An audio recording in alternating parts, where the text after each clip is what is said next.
message, il est simple et direct. Raconter la richesse d'une culture d'ailleurs qui est devenue une culture de France. C'est le thème et c'est le sujet de la très belle exposition que vous allez découvrir. Douce France, cher pays de mon enfance. Un parcours qui est à la fois historique, avec des scansions temporelles et musicales, ludique, parce que nous souhaitons faire venir le plus d'enfants possible, et sociétal par rapport aux enjeux. Cette exposition nous tient à cœur. Elle nous parle particulièrement, je dirais, par les temps qui courent, qui ne sont pas si doux, qui ne sont pas si tendres, c'est le moins que l'on puisse dire. Douce France. L'exposition, et c'est le choix fort qui a été fait, est articulée sur le parcours de Rachid Taha. Rachid Taha était à la fois un musicien et un chanteur d'exception, mais aussi un acteur de la lutte contre tous les communautarismes. Au clocher, aux maisons sages, où les enfants de mon âge. Rachid Taha, au fil des années, est devenu un ami, un complice, une personnalité touchante, émouvante, qui a tellement contribué à changer la culture française.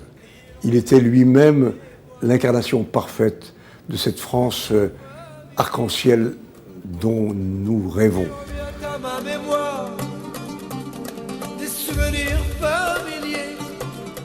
On peut dire que sa musique, que ses paroles, que son action a élevé toute une génération, nous a parfois, d'une certaine façon, sauvé la vie, en quelque sorte, c'est-à-dire nous a autorisé à être qui nous voulions être. Alors, bravo Olivier pour cette initiative qui compte sûrement encore plus que ce que vous pouvez penser pour toute une génération de celles et ceux qui se sont reconnus dans la musique, dans les paroles et dans l'action militante de Rachid Taha. Mon village, au clocher, aux maisons sages. J'ai proposé à Charles Trenet de venir distribuer aux députés de la majorité un single de la chanson de Rachid Taha, Douce France. C'était vraiment émouvant, touchant et drôle aussi que de découvrir ces deux personnages si différents, Charles Trenet, Rachid Taha, distribuer aux députés ce merveilleux morceau de chanson et de musique qui est resté dans les annales de la vie musicale et politique française. Je vois les instruments de musique devant moi, je vais être très bref parce qu'on a évidemment tous envie d'écouter la musique et pas des discours. L'identité ne se débat pas, elle se prouve, elle s'incarne, elle se vit et surtout, bien sûr, elle se chante. Elle se chante comme l'a fait Rachid Taha si extraordinairement, Douce France, cher pays de mon enfance. Douce France, surtout cette douce France, ces romances sans paroles, ces vieilles chansons d'autrefois qui demandent à chaque époque à être réinterprétées, à être réinventées. Et au fond, heureusement, à chaque époque, c'est le génie français de l'interprétation. On arrive et on peut à la fois rendre hommage et être irrespectueux ou être irrévérencieux plutôt qu'irrespectueux, parce qu'au fond c'est très respectueux que de le faire et que cette irrévérence qui est toute française qu'on a par rapport à nos chansons, je pense qu'il n'y a pas de meilleur endroit qu'une ancienne église pour parler de l'identité française, mais surtout pour de meilleurs endroits pour l'écouter chanter. Les arts et métiers, c'est ça, c'est se dire qu'on est dans le temple, le culte de la raison et en même temps toujours de l'art. La raison sans art est une raison aveugle.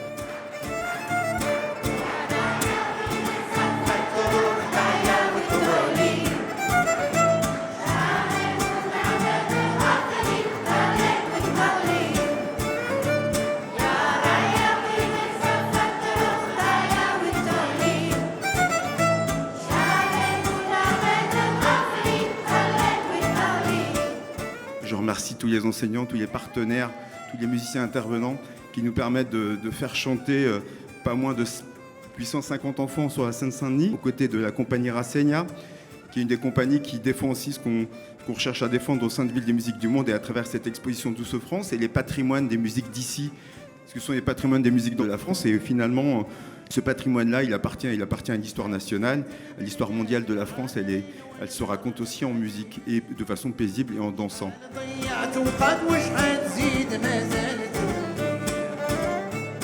Cette chanson a été un tube, le plus grand tube de Rachita, et a été également un tube planétaire puisqu'elle a été traduite dans 68 langues. Elle a fait danser la planète entière. C'est une chanson festive, alors qu'elle raconte quelque chose de terrible, l'exil, parce que c'est toujours terrible l'exil. Elle raconte quelque chose de difficile, de triste, et il en a fait une chanson ouvertement festive. Yaraya, c'est une chanson que tous les Français connaissent, sans le savoir. Ils en connaissent la mélodie, ils y ont dansé dans une boîte de nuit, un camping, peu importe, mais c'est un tube. Et je pense que c'est ça, la douce France, c'est de faire en sorte que ces musiques chantées dans des langues vernaculaires qui sont inspirées par la douleur de l'exil soient rendues universelles dans le monde entier, portées par un rocker arabe qui était considéré comme un artiste français.